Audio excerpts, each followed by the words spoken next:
এ যেন মরার উপর খাঁড়ার ঘা।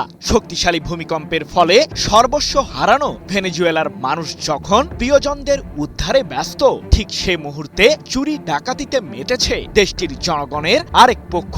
লুটপাটের এই মহোৎসবে মেতেছে নারী ও পুরুষ উভয়ই। অথচ প্রায় ১০০ বছরেরও বেশি সময় পর শক্তিশালী এই ভূমিকম্পে ভেনেজুয়েলার রাজধানী কারাকাস সহ দেশটির একাধিক গুরুত্বপূর্ণ শহর এখন যেন মৃত্যুপুরীতে পরিণত হয়েছে। ধসে পড়েছে হাজার হাজার দালান কোঠা, চারিদিকে শুধু ক্ষয়ক্ষতি আর হতাহতদের উদ্ধারের চিত্র। কিন্তু জটিল এই পরিস্থিতি সামাল দিতে কি করছে ভেনেজুয়েলার সরকার?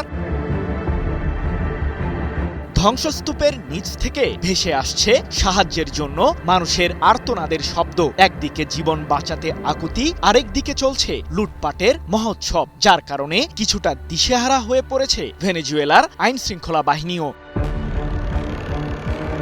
জানা গেছে ২৪ জুন রাতে যখন গভীর ঘুমে ভেনেজুয়েলার মানুষ, ঠিক তখনই প্রকৃতির সৃষ্ট এক নির্মম বাস্তবতার সাক্ষী হয় কারাকাস ও লা গুয়াইরা সহ দেশটির বিভিন্ন অঞ্চলের বাসিন্দারা। মাত্র ১ মিনিটের ব্যবধানে ৭.২ এবং ৭.৫ মাত্রার ভূমিকম্পে কেঁপে উঠে ভেনেজুয়েলার বিভিন্ন শহর, যা ১৯০০ সালের পর দেশটিতে আঘাত হানা সবচেয়ে শক্তিশালী ভূমিকম্প বলেই দাবি মার্কিন ভূতত্ত্ববিদদের। এই ঘটনায় হতাহতের সংখ্যা ছাড়াতে পারে কয়েক হাজার। এক প্রতিবেদনে বিষয়টি নিশ্চিত করেছে ব্রিটিশ সংবাদ মাধ্যম বিবিসি।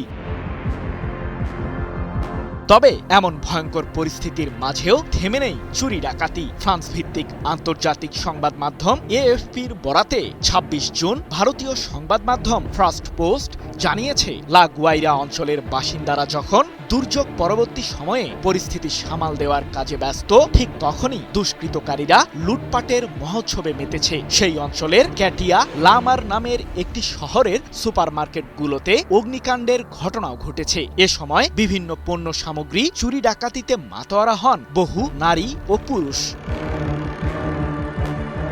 এদিকে ভেনেজুয়েলার ক্ষমতাসীন প্রেসিডেন্ট ডেলসি রদ্রিগেজের নেতৃত্বাধীন সরকার যখন পরিস্থিতি নিয়ন্ত্রণে আনতে হিমশিম খাচ্ছে, ঠিক তখনই সাহায্যের জন্য হাত বাড়িয়েছে সুইজারল্যান্ড সহ বিশ্বের বিভিন্ন দেশ। জানা গেছে শুধুমাত্র সুইজারল্যান্ড থেকেই ৮০ জনের একটি উদ্ধারকারী দল কারাকাস ও লা গুয়াইরা অঞ্চলে অভিযানে যুক্ত হয়েছে। ভূমিকম্পের ফলে সৃষ্ট ধ্বংসস্তূপের নিচ থেকে হতাহতদের উদ্ধারে কাজ করছে ডগ স্কোয়াডও। আর স্পেন ও জার্মানি থেকে এসেছে সামরিক বিশেষজ্ঞ সহ উদ্ধার কাজের সাথে সংশ্লিষ্ট বিভিন্ন সংস্থার কর্মীরা।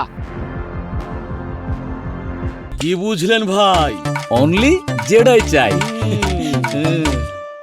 শক্তিশালী এই ভূমিকম্পে ক্ষতি হওয়া থেকে রক্ষা পায়নি লা গুয়াইরা অঞ্চলের হাসপাতালগুলো। জানা গেছে ভেনেজুয়েলার প্রধান এই বন্দর শহরটিতে থাকা কমপক্ষে ২টি হাসপাতাল সম্পূর্ণভাবে ধ্বংস হয়েছে, যার ফলে সেখানে চিকিৎসা সরঞ্জামের মারাত্মক ঘাটতি দেখা দিয়েছে। সৃজন মাহমুদ, নিউজ 24।